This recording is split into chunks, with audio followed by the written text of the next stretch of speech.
Sue? Hello. Hello. Sue? Hi. Hey, Mike, how are you doing? Good, Mike. I'm gonna mute everybody because we're waiting for people to come into the room Yeah, I here. was going to say, don't worry about me today. Just take care of the new people coming in. We'll talk later, okay?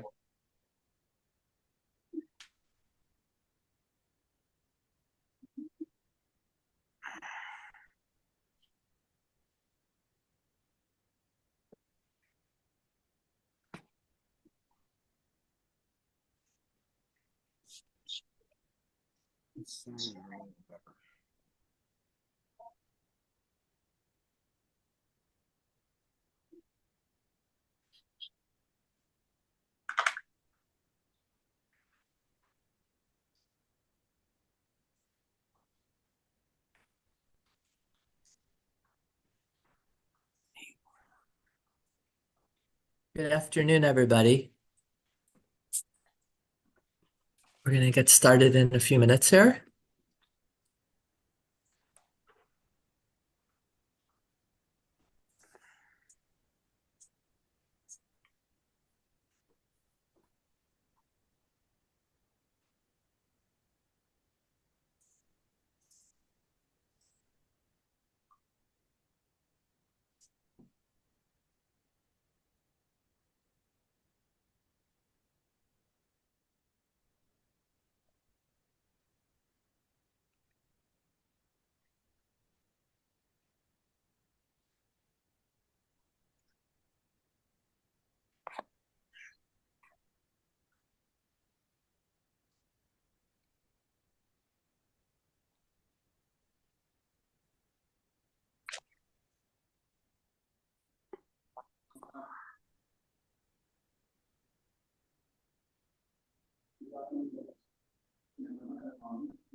We're gonna wait a few more minutes for everybody to come into the chat. If your microphones are off mute, please just put them on mute.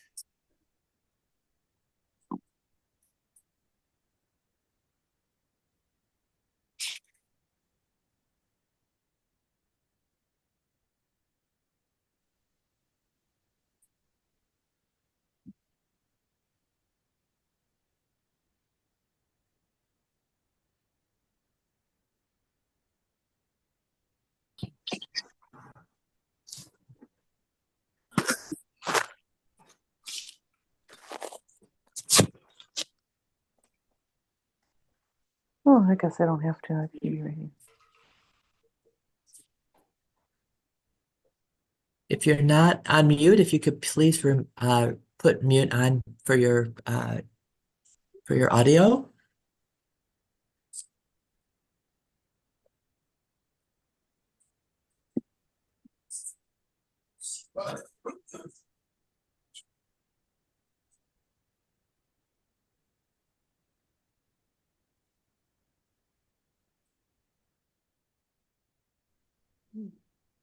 Hello, Susan. Sue's mic's off. I'm on I logged in. I just don't see myself. My video's turned off. Good morning, doctor. Or good afternoon, I should say. We're ready to get started in a minute here. So for those of the, welcome. Sue's going to give an introduction of our guest in a minute here.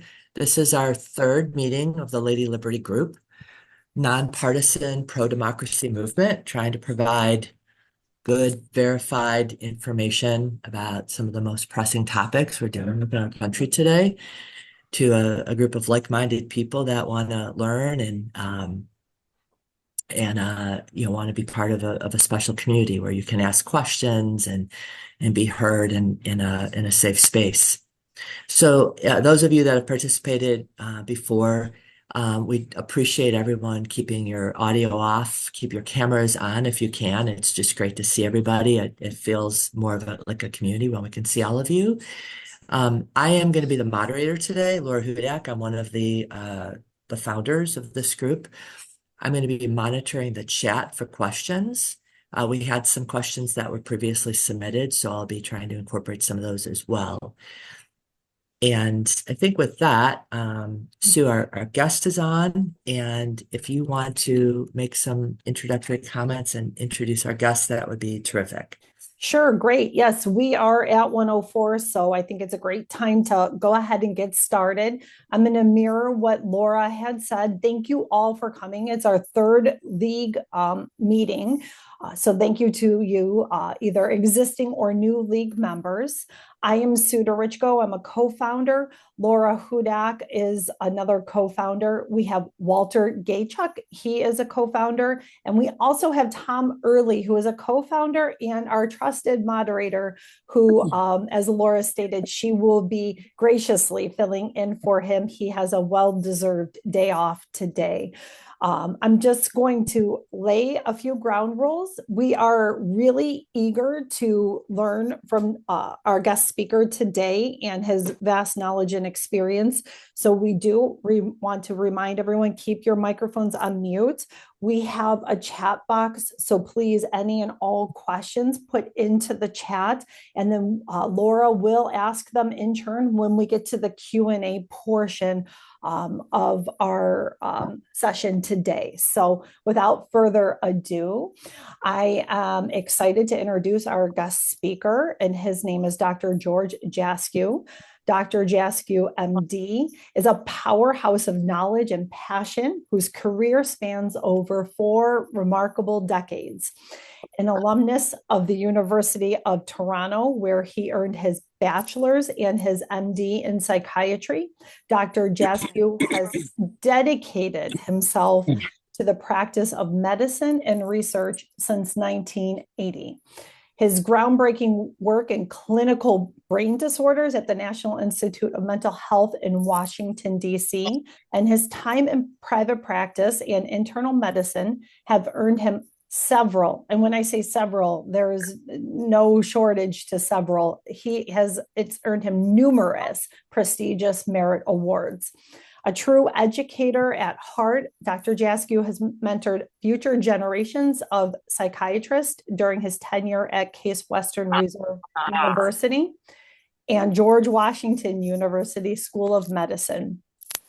He further honed his expertise as a clinical fellow at the Harvard School of Medicine, and his contributions extend well beyond the hospital and the lecture hall as the president of the United Ukrainian Organization of Ohio and a member of the Ohio Commission on Eastern European Affairs. He plays a vital role in shaping policy and advocacy related to global stability and Eastern European affairs. We are honored to have you here today, Dr. Jaskiw, to join our forum, and we are eager to learn about the complexities in Ukraine. Thank you.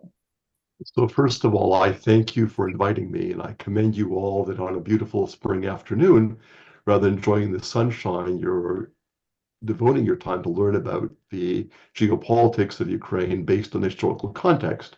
It's testimony that there are people who are interested in the facts and are interested in making decisions for themselves. And I was asked to do this in a 30-minute presentation. I'm going to do a share screen now, which I hope will come on.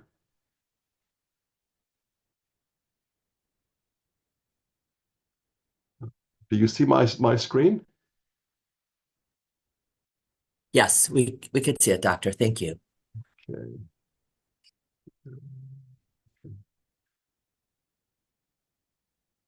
Is that there? Do you have that? Is that Yep. it? Is that Yes. that's great? Okay. Yes, we Yes. have it. Thank you. Okay, so one of the drawbacks of asking somebody who is at a university to give a talk is that we all put it into a PowerPoint presentation. And we're going to go a bit quickly, but please feel free to stop me. I'll take questions at the end. Just to let you know, I am not a historian by training. I am the son of first-generation immigrants. My parents fled in the 40s. They came to Canada. I went to school in Canada. I'm a fluent Ukrainian speaker. I then came to the States and became a naturalized citizen. And I'm currently the president of the United Ukrainian Organizations of Ohio. We are an umbrella organization, almost 100 years old. We cover other organizations. We are politically nonpartisan. And even though I have affiliations with the VA and Case Western, the opinions I'm expressing are my own entirely and not those of my employers. Our organization promotes the cultural political life of Ukrainian Americans and promotes the development of Ukraine as a good partner of the United States. And we focus on politics and policies, not parties or candidates. So we do not endorse anybody. We are bipartisan. Okay. That's just the commercial.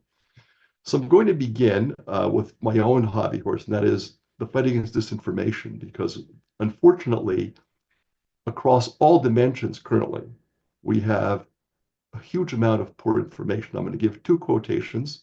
One's by the great Czech writer Milan Kundera, who wrote, "The struggle of man against power is the struggle of memory against forgetting." And the second's a corollary, which is said to be Mark Twain's, but it really isn't. It's just a good one. "The trouble with the world is not that people know too little, but they know so many things that ain't so." And a big part of what I'll do today is try to set some things straight for you. And if at any point later on you're challenged or asked about something I've said, please contact me. I'll send you the direct quotations from historical documents, newspapers, whatever. Okay. Okay. The outline we'll cover in a punctuated way the history of the lands currently belonging to Ukraine. Then we'll touch a little bit further on what's been going on in the last 30 years. Okay, so this is Ukraine in 2014, bordered by the Russian Federation, by Belarus, Poland, Hungary, Czech Republic, Romania, Moldova. It wasn't always that way.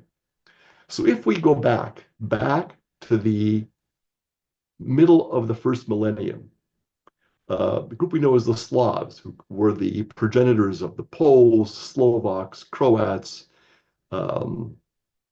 Serbs, Russians, and Ukrainians, were basically a tribe that began to migrate from the central areas of Europe. And they went different ways.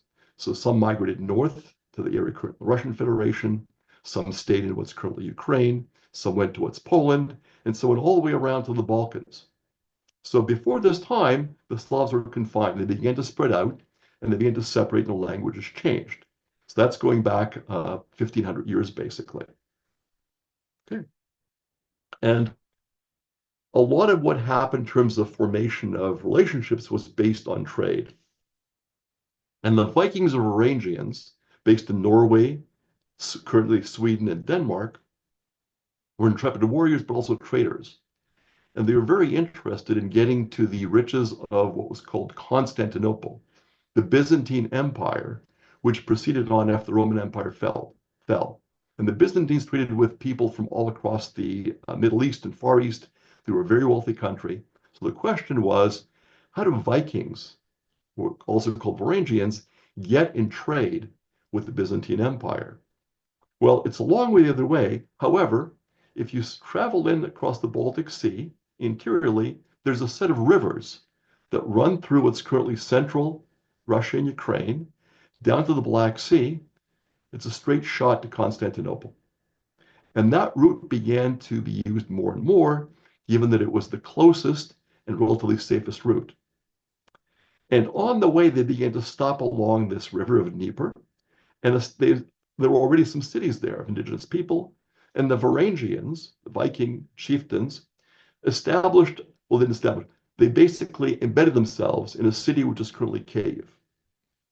And that city then developed into what was called Kievan Rus. The apostrophe means there's a softening sound. And Kievan Rus was a dynastic monarchy centered in Kyiv. It stretched from the Lake Ladoga all the way to the Black Sea. It encompasses Kyiv, certainly, parts of current Poland, parts of current Russia. It took its Christianity in a major step in 988 from Byzantium. So the church rite of Ukraine was from Byzantium. It then borrowed cultural influences, it borrowed literature influences, and it flourished. There was a tension between trading and expanding and constant assaults by different tribes from the east that would come successively. The Pelopians, the Pechenegs, before those, the Avars, they would come across. And finally, the invasion came that ended the Kievan Rus. And that was the Mongol invasions, which we don't really teach very well in our own history. But basically, when the Mongols came in the early part of the 13th century, they swept everything in their path. And they got as far as Liegnitz, which is now part of Poland, was in part of Germany. It was a tremendous, tremendous disruption to Europe. For example, half of Hungary's population was slaughtered. Kiev and major cities were sacked, and it changed the complexion. And they went back, but they remained and kept the current lands of what's Russia under their domination. So the Duchy of Moscow, which was a minor principality of Kievan Rus, Moscow was a small town, began to grow. They remained a vassal of the Golden Horde under the Mongol yoke until 1480. So for a large part of time, when Europe was developing and changing, the Muscovy Duchy was paying tribute and was subject to the whims of the Mongols. This little green area is the original state 1300. This is it by 1505, and this is the territory later on. So it's growing slowly, but certainly progressively. But it does not encompass the lands that are currently Ukraine. So the boundaries here are those of modern countries. They didn't exist then, but it gives you a sense of where the Duchy of Muscovy was relative to current Ukraine. However, the Duchy of Muscovy was the progenitor of the later Russian Empire and Russian Federation. And I'll be showing a lot of maps along the way, in part because Mr. Putin thinks he's a historian and uses history selectively to claim that the lands around here were always his. Okay. Then came a huge polity called the Polish-Lithuanian Commonwealth, which lasted for almost 200 years, encompassed virtually all of current Ukraine, Poland, Lithuania, and other countries. It was the largest country in Europe at the time. And if you look at the map, here's Kyiv, here's Dnipro, and basically most of what's currently Ukraine is under the Polish-Lithuanian Commonwealth. That's the political system they're under. What was this Commonwealth? It had a very weak king, a very powerful parliament. The nobles essentially ruled the country. They had large tracts of land, and they had peasants. And the peasants essentially were serfs. They were de facto like slaves, but they were termed a little bit differently. They were tethered to the lands. They were tethered to the noblemen. They couldn't move on their own. They couldn't marry on their own. Their economic activity was curtailed. They could be sold. They could be bartered. So they were essentially like chattel slaves to the noble people. It was a highly extractive and brutal system. And in Ukraine, the added dimension was that the Polish nobles were by and large Catholic, whereas the Ukrainian peasants were either Ukrainian Catholic or Ukrainian Orthodox, and their church rite was different from the Polish Roman Catholic rite. So you have a terrible economic system with an added element of ethnic/religious distinctions.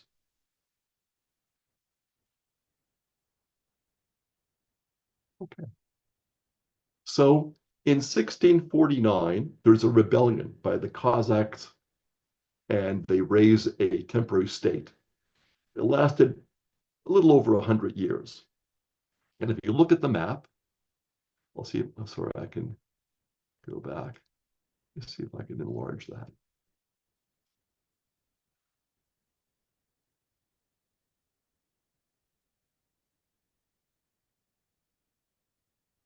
Oh, I guess I can't. But if you look at the Greens, you'll see that the majority of what's currently central Ukraine falls under the Hetmanate. And they established themselves, but they are under constant pressure from the much larger Polish-Lithuanian Commonwealth want to get them back. And they search for alliances. And they turn to the Turks, they consider the Muscovites, who are then called Muscovites, not Russians. And they conclude a treaty of Pereyaslav, which is important for a number of reasons. It was supposed to be a military protectorate alliance, that the Muscovy would provide military protection against Polish-Lithuanian incursions. There was never a document signed because the Tsar of Muscovy said he would never stoop to signing something with common people, which were the Ukrainians and the Cossacks. So it was never signed.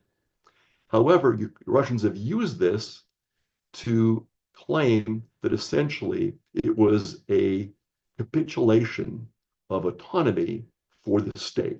And this justifies hegemony ever since.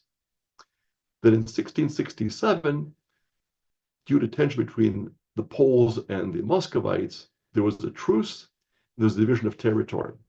And if you look at the map, even so, the right side of Ukraine, most of Ukraine falls under Poland, the left side falls under Russia.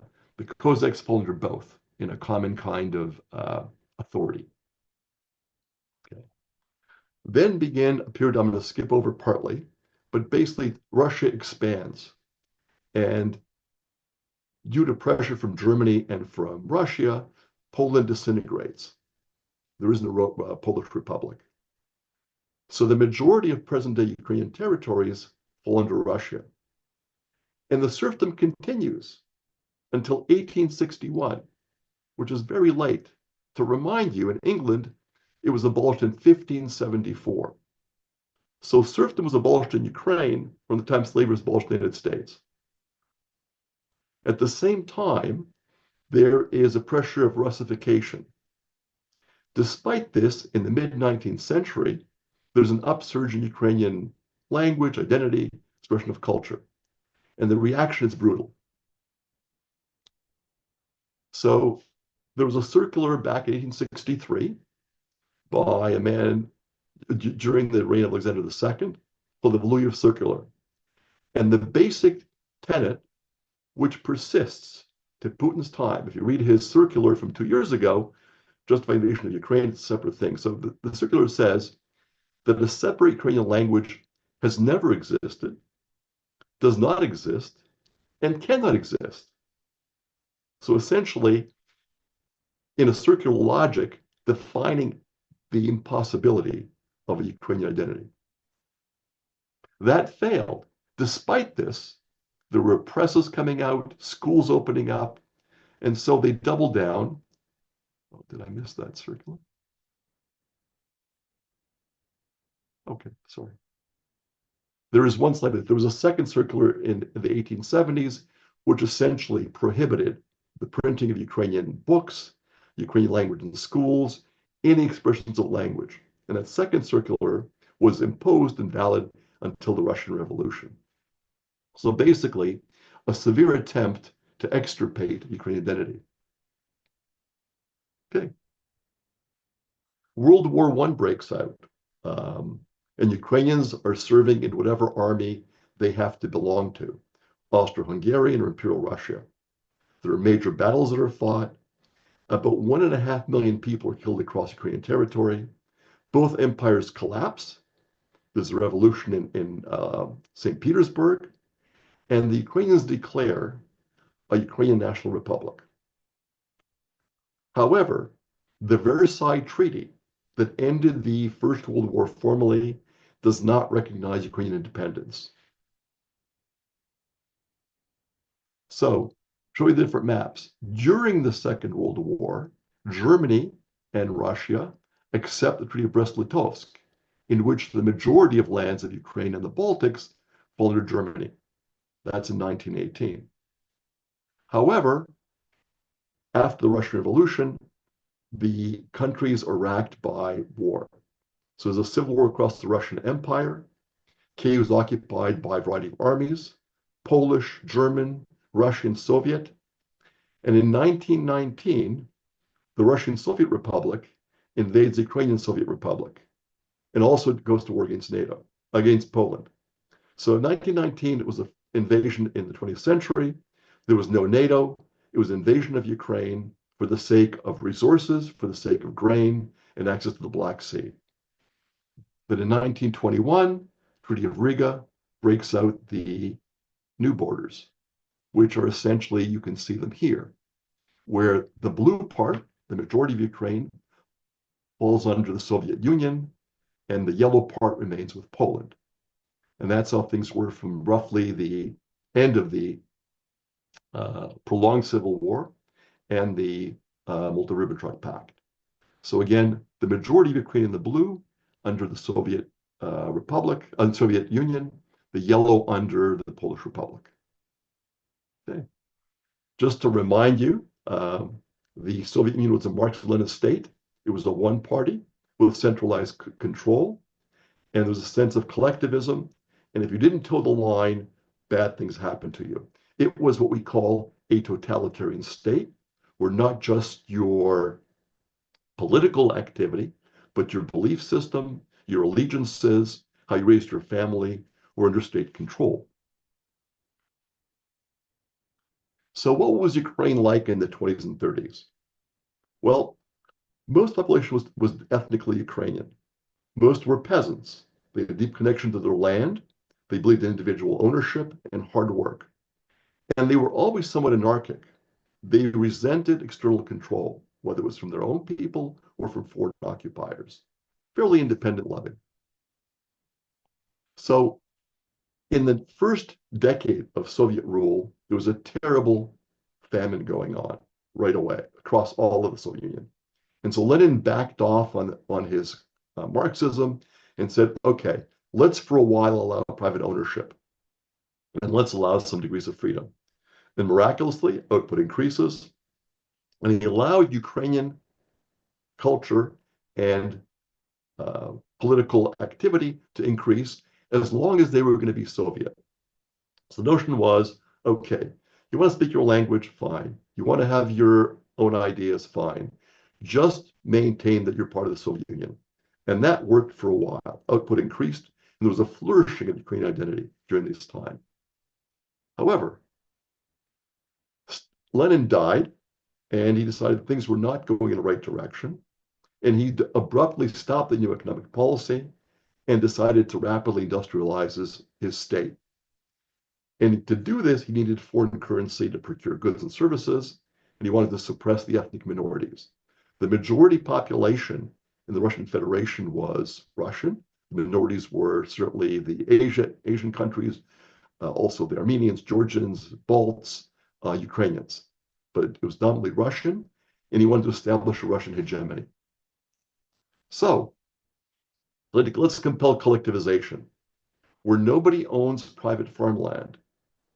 To change the people who were private to collectives, he began to tax them exorbitantly. He forbade them from buying fertilizer or machinery on the market. He put social pressure on them, including violence, and he labeled people who insisted on being private farmers as enemies of the people. And so the reaction was predictable. There were peasants who refused to join the collective farms. They would slaughter their livestock rather than give it back to the collective farms. And at times there was armed revolt across Ukraine against this imposition, confiscation of economic activity. The state responded brutally. They would attack villages and confiscate anything remaining. They would put impossibly high quotas on farms that were remaining. And they began to demonize rural Ukrainians as being anti-Soviet, as being exploiters, as being wreckers. And the language that was used was they're basically vermin and should be extirpated.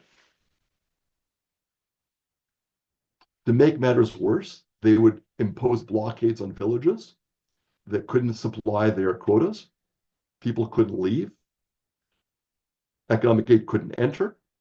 And over a third of villages in Ukraine were blacklisted under these conditions. They're essentially put under blockade. During this time, there was ample grain for export because the grain was being seized and sent, among others, to the United States and sold for currency.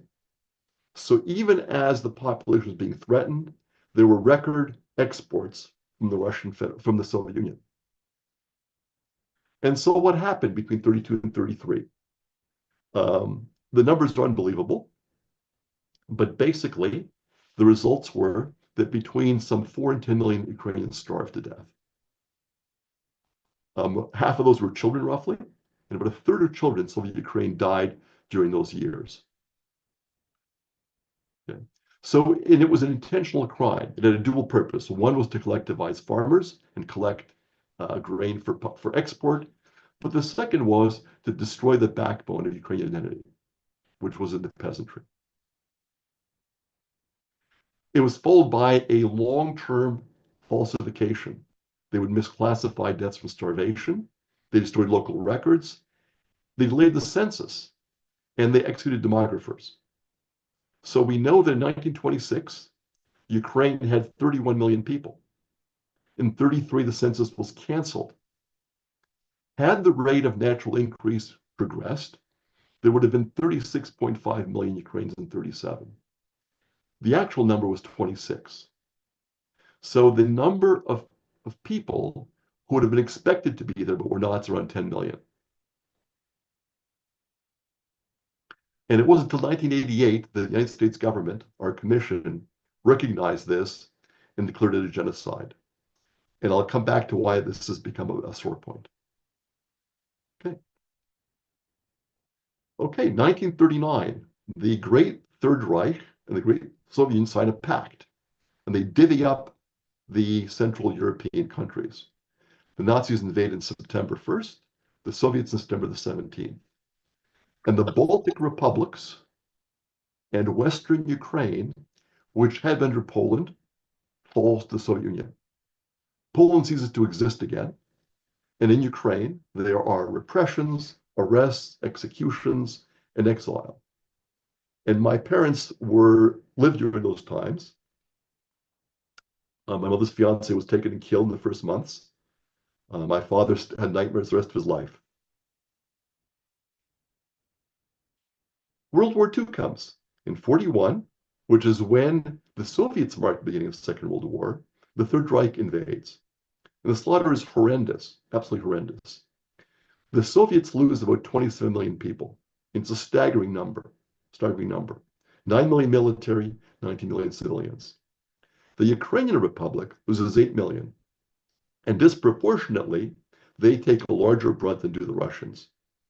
And Ukrainians between the Germans and the Soviets are fighting variously in various armies. In the Soviet army, in the German army, and as partisans. And an important point, during this period of turmoil, there were Ukrainians who were involved in atrocities against ethnic Poles and against Jews. And that becomes important because that small number is used currently by the Russian Federation to label all Ukrainians as Nazis and fascists. Okay. What happens during the next years? There's political repression, stagnation, and progressive Russification, where the Russian language and culture are elevated over all the other minorities, whether they're Asian, Armenian, Baltic, or Ukrainian. And there's a suppression of Ukrainian nationalism and other nationalisms. In contrast, Russian nationalism can never be conceived as being improper. It doesn't exist. It's the de facto status. It's the lingua franca. You can't accuse somebody who's Russian of being nationalistic. You can accuse a Balt or a Buryat or an Armenian of being nationalist. Okay. In 1991, there's a bloodless dissolution of the Soviet Union. And Ukraine declares independence in 1991. And like former republics, there's a common problem. They're unfamiliar with capitalism, which is misspelled here. They have economic hardships, and corruption sets in. And there is a difficult time when people are disrupted. I remember visiting, doctors would not be paid, border guards would not be paid. People would emigrate. People would do whatever they could to survive. Very difficult time. The Budapest Memorandum. So in 1991, at the dissolution of the Soviet Union, Ukraine had the third largest stockpile of nuclear weapons in the world. And wisely, the US and the UK thought this isn't a good idea. The country's in turmoil economically. This could fall into the wrong hands. Let's offer them support and in turn they'll give them up. And so the USA, the UK, and the Russian Federation signed a series of agreements. Ukraine essentially surrenders its stockpile, but in return, all the signatories agree to respect the boundaries of the countries as they are at that time, and to refrain from the use of force against the integrity or political independence of any of the signatories. So essentially, Ukraine thinks it's getting a guarantee of territorial integrity, political sovereignty. And I too celebrated this. However, I was told later on that a memorandum is not a treaty. A memorandum is signed between two governments. It is a declaration of intent based on moral suasion. In contrast, a treaty, which this was not, has to be approved by Congress and legally binds the USA to come to the aid of an ally. Because this was a memorandum, not a treaty, this does not legally bind the US to come and defend Ukraine against Russian aggression. Okay? So that was I won't say it's a bait and switch, but I think many people misunderstood this, what it actually implies. So it provides a moral imperative for the UK and the USA to support Ukraine, but it legalistically doesn't require them, since this treaty was not a treaty and was not approved by Congress. So this should say 2014, sorry. In 2014, President Yanukovych reneges on his promise to join the EU. And protests erupt in Ukraine, they're suppressed, and over 100 civilians are killed by sniper fire. And Yanukovych flees the country. It is a revolution, true revolution from the people. Promptly, Russia invades Crimea with little green men, who claims they're not Russian, but admits later on that they were Russian along the way, and de facto seizes Donetsk and Luhansk, the two easternmost oblasts of Ukraine, by sending in unmarked Russian troops, by sending in FSB monitors, by sending in army officials, and compromising the local population. Ukraine at that point has virtually no army. So between 2014 and 22, there's a constant low-grade war in the east, constant killing of Ukrainians. The Minsk Accords, which attempted to solve the problem, failed. There are repeated violations by the Russian Federation. And you may recall an incident where a plane carrying 300 people was downed over the areas controlled by Russia. Despite overwhelming evidence, Russia claims it wasn't involved, that it was caused variously by the CIA, by Ukrainian fascists, or by the Israeli Mossad, but certainly not by the Russians. That would not be possible. And then on February 24th, 2022, there is the full-scale invasion from three sides. At the current time, there are 10 million people displaced, 20,000 killed. We don't know how many military deaths there are. The GDP has fallen by 30%, and over half the support for the government of Ukraine comes from outside sources.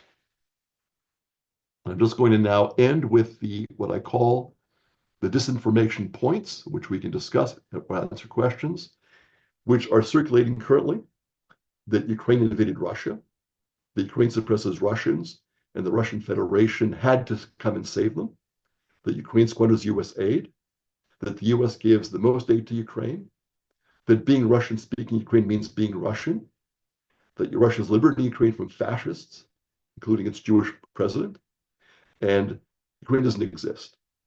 So these you'll commonly see. They are false. And again, if you need a chapter and verse, I will cite those. And I promised I'd end in 30 minutes. I'm going to end the formal part of the presentation now, and I'm going to stop this sharing and take your questions.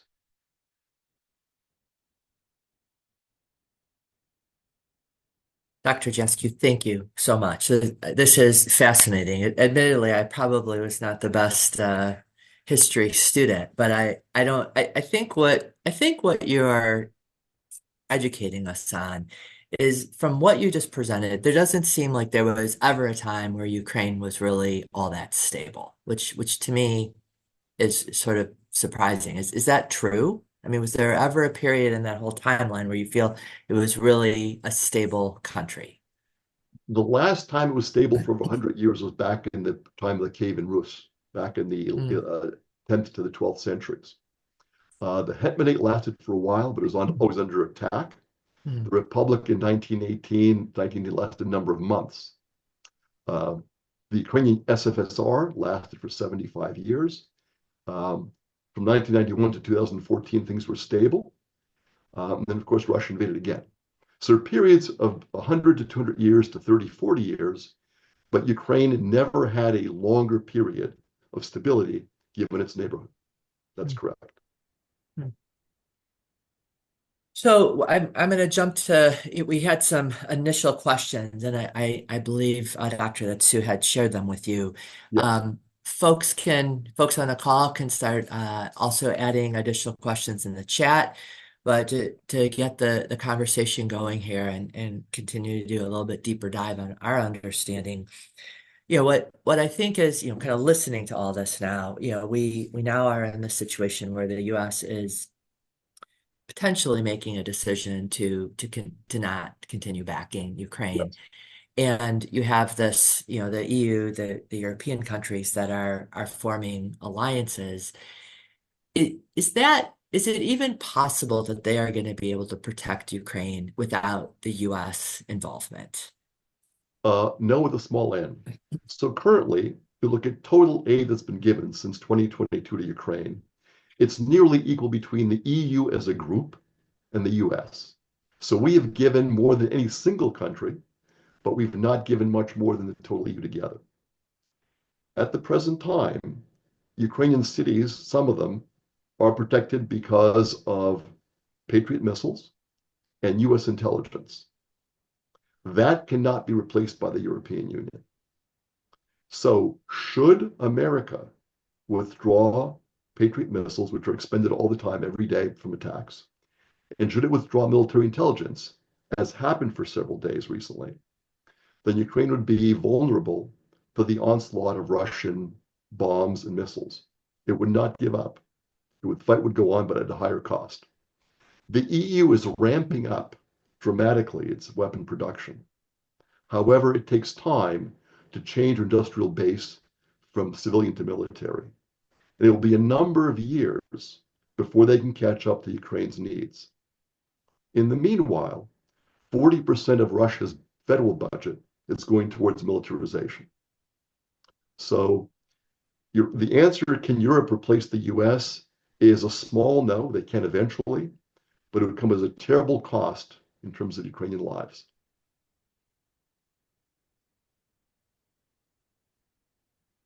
It's yeah, it's heartbreaking to think about what people are going through. So the way you laid out the time frame here, the it seems to me like the United States came in sort of later into supporting the Ukraine. And I mean, what from all the history, I mean, what do you think, what do you have any perspective on what you think this current administration is in fact going to do? And I guess another question about this is one of the things we keep hearing about, and even, what led up to the discussion, we'll call it that, in the Oval Office, was supposed to be this mineral rights treaty that, the Ukraine, and I'm not sure if treaty is the right word, but the Mineral Rights Act, that mineral rights sharing that the United States and Ukraine were supposed to be signing. And to my knowledge, that still hasn't happened. But in your presentation, you talked a lot about the value of the grains that were part of Ukraine's economy. Where did the mineral rights fit into all of this? And what do you see with that moving forward in terms of the United States involvement? So Ukraine has always been the breadbasket of Central Europe, and it produced more grain per acre than any other republic in the Soviet Union. And that's why it was always coveted. It also has very rich deposits of minerals, metals, and some rare earth minerals. Some are currently under Russian occupation. Some are still in the area controlled by the current government in Kyiv.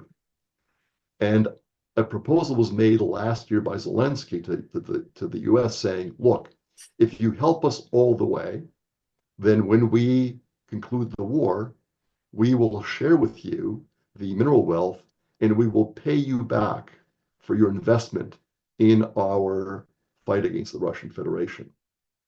That became transformed recently into America taking over those mines.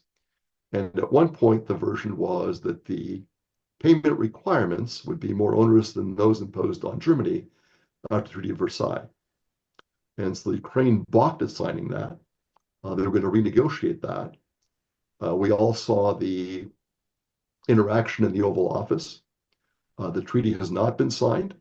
I've not seen the final version. So I don't know what the current state is. My prediction is that it will be signed. It will be better than the first version. But we'll see when it's signed. Thank you. So we have some questions popping up in the chat here, which are quite good. So let's return to those also. So Mary has asked, what do you think, Doctor, of Trump saying that Putin did not invade Ukraine during his first term because Trump was in power? And the invasion, I mean, there was the invasion of Crimea and the two other regions. You talked to us about that.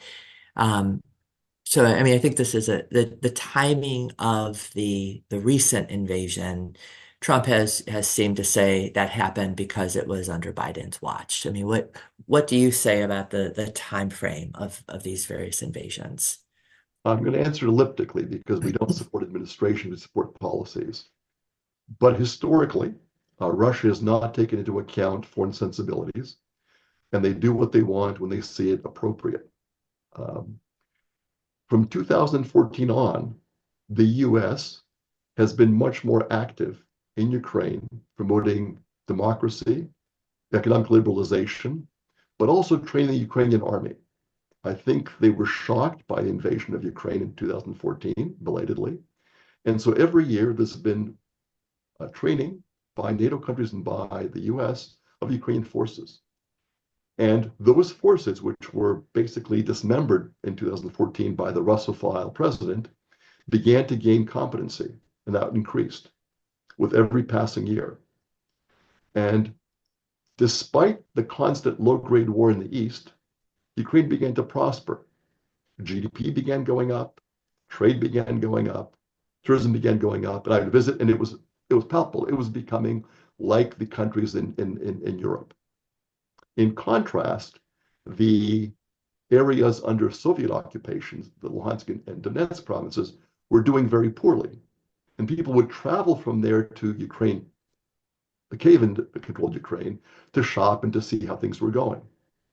And so my understanding of why Putin invaded is he realized that with the economic growth of Ukraine, with the professionalization of its army, he had a rather small window which would try to take back Ukraine.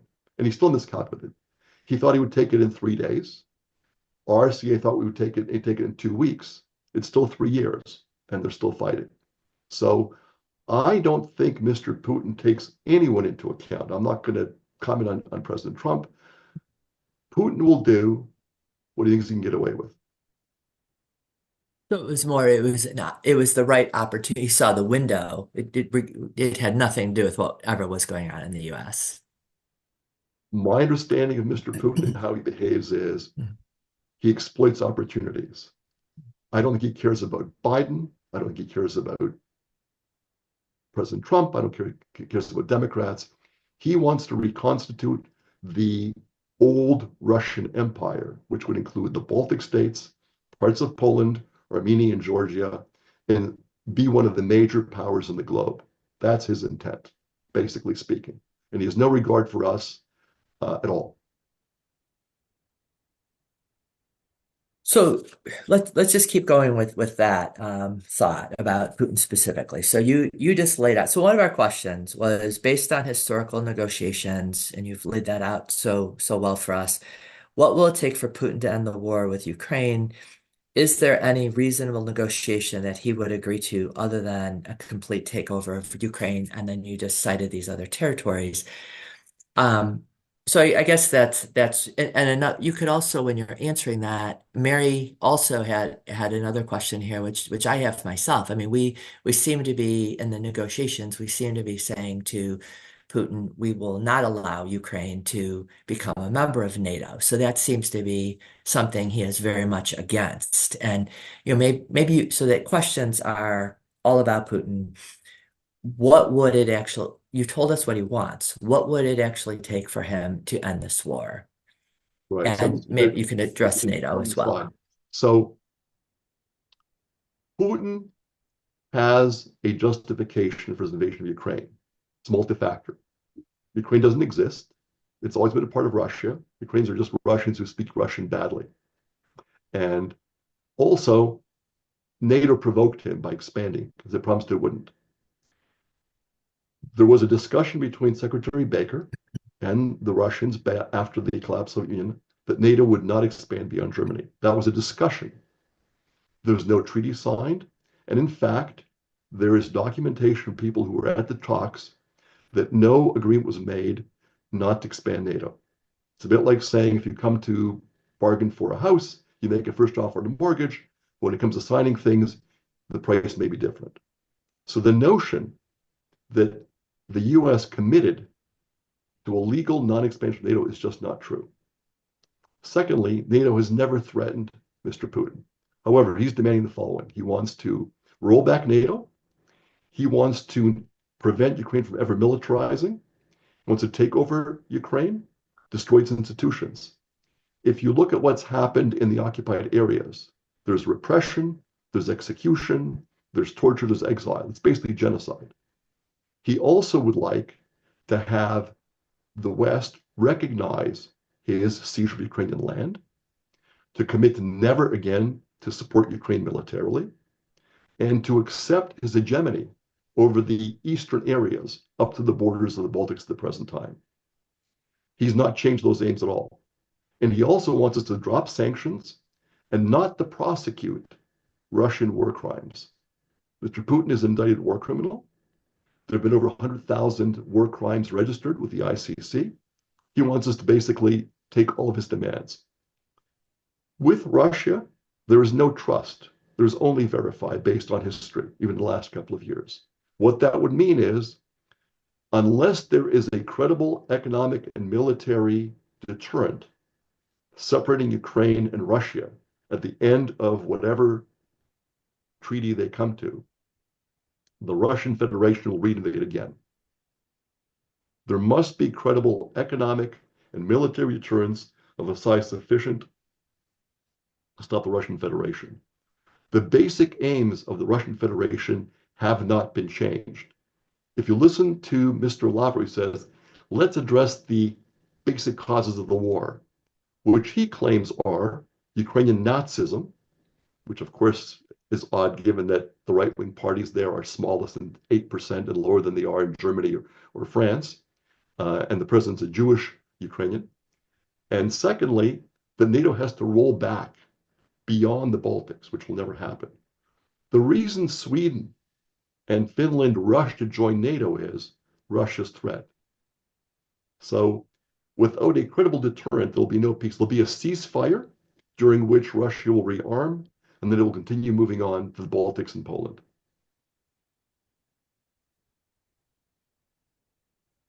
So one on your slide of the misinformation, I don't remember one of your bullet points being about Zelensky. And it seems to me like at least but based on what I'm reading and listening to, that there is a considerable amount of support for him. I mean, I feel like I've seen his approval rating somewhere between 57, 60% approval rating. Yes. And you know, I think from the Russian misinformation we're hearing, there is no support for him. They're also calling for another presidential election. They want to get him out of there.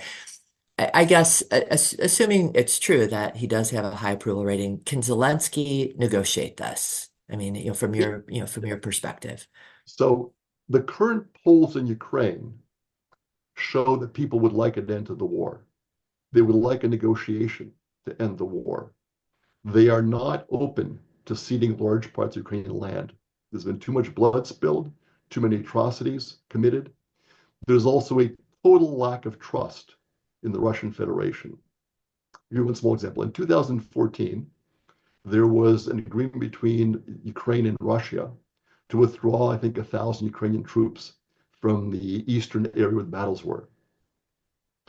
While they were withdrawing, they were cut down from all sides by the Russian Federation forces, despite having an assurance that they would be allowed to withdraw without difficulty. That's just one example. There is absolutely no trust in Ukraine for the word of the Russian Federation. And unless Zelensky can find a way of getting a credible deterrent with peacekeepers from the EU, US, or elsewhere, there will be no appetite for signing a treaty. From his people. Laura, Well, as we're yeah. coming up on time, I just want to draw your attention. There's a couple more questions in the chat, and I want to give everybody an opportunity to have a voice in pulling from Dr. Jaskiw's expertise on the subject. So I thank you, Sue. I do want to give the last minute or two to Dr. Jaskiw to address sort of a call to action, because that's the question. One of the questions that the judge posed in the chat, and I want to save that for last. Michelle and Kevin both listed some questions here, and I'm going to read them. I think they're part of the answer that you just gave. How much can Ukraine cede in a peace treaty before a future Ukraine is no longer tenable?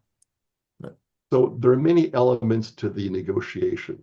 There's Ukrainian NATO accession. There is Ukraine maintaining its military, accepting help from the outside, presence of peacekeepers, the prosecution of Russian war crimes, and the exacting of reparations. I mean, Russia began this war. So all those are elements.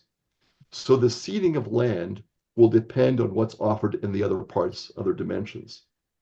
I think Ukraine will be willing to cede some land if it got hard assurances with European peacekeepers that would essentially be tripwires. So the next invasion, if it happened, would be met with a resounding support for Ukraine. And that's what Mr. Putin doesn't want. He doesn't want any peacekeepers there. He wants his forces, which were the invaders, to be the guarantors of Ukraine's security. It's like saying, I'm a rapist. I'll break into your house. I'll rape your wife. I'll kill you. And don't call the police. Disarm, take off your alarms. I'll be the assurance of your security from here on in. That's where we're at, basically. So one final question, and then let's jump to sort of the call to action and sort of what can we do? What do you suggest? What groups do you suggest and such? So last question was from Kevin. What are the chances that the European countries actually put boots on the ground in the Ukraine or U.S. military for that matter? And what are the chances that Ukraine would become a member of NATO? I mean, I think that's part of the answer you just gave, this give and take. Right. So the last 3 months make it clear to me that we will not have U.S. forces on the ground in Ukraine under any circumstances. If aid can flow, if funds can flow, that's good enough. There is an increasing likelihood that the Europeans, who are realizing that they're on their own now, we essentially abandoned them, that they will be forced to come up with troops and kit to support Ukraine. So Germany, the UK, and France are belatedly waking up. The Baltics and Poland knew that all the way along. They've been gearing up for this before because they know what's going on. The Western countries are gearing up, so they will get there. So I think we will see European boots on the ground at the demarcation line. I don't think U.S. troops will be there. I sincerely hope that we continue to provide aid and intelligence, because without that, Ukraine would be in a difficult situation. I think the Ukraine-NATO accession will be postponed indefinitely. Russia wants it to be postponed forever. Ukraine cannot do that.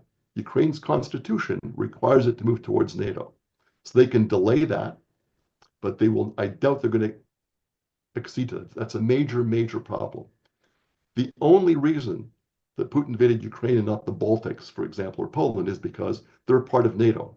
And Article 5 binds us to protect them. Without Article 5, there'd be Russian boots in Warsaw now.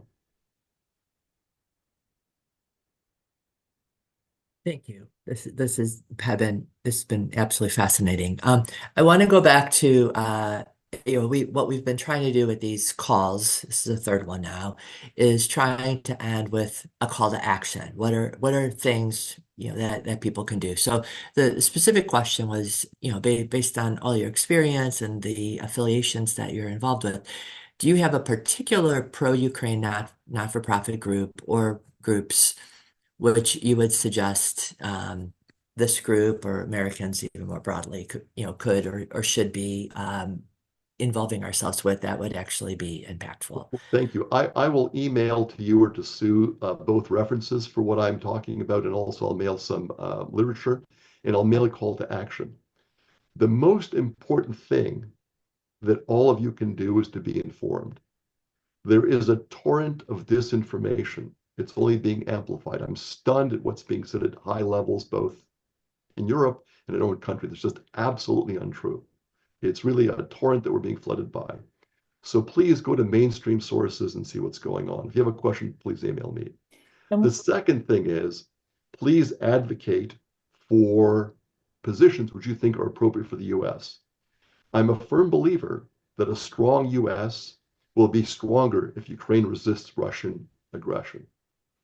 You can contact your congressman. You can contact your White House. You can do it weekly. I'll give you a small example.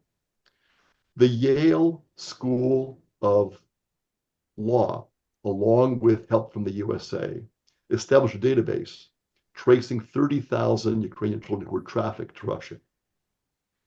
It looks like that database has been erased. Call your congressman.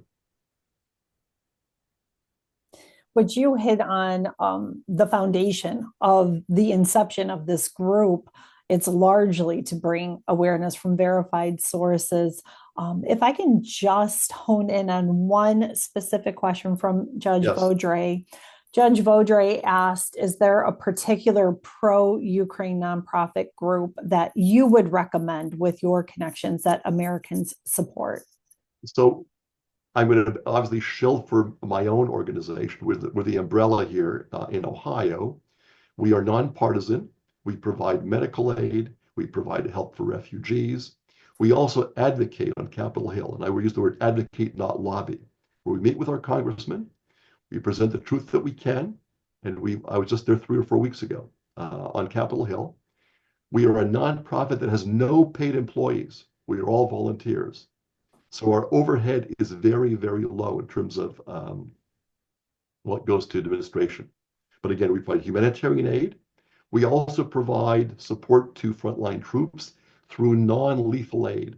So we support groups that send food to the front, that provide uniforms to the front, that provide resettlement in Ukraine. We do not send lethal aid to Ukraine because that's against the laws of the United States. And I will again send Sue or you the links. Terrific. Yes. And we will send out a follow-up email to everybody who has signed up to be part of the league. If you haven't signed up, please do sign up so we have access to your emails and we can get our newsletter out.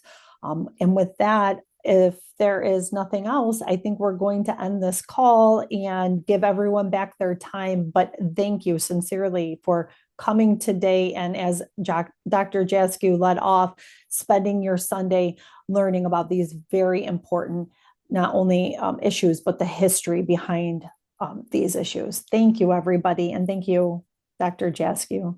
And let me just close. I will send Sue my email. So if you are challenged with what you're saying about a fact or what a non-fact, reach out to me. I'll provide chapter and verse, and I'll provide a reading list of things that you might want to look at if this is of interest to you. And I thank you again for your civic interest. We have to be an informed citizen, right? We've got to be informed to start off. Thank you. Thank you.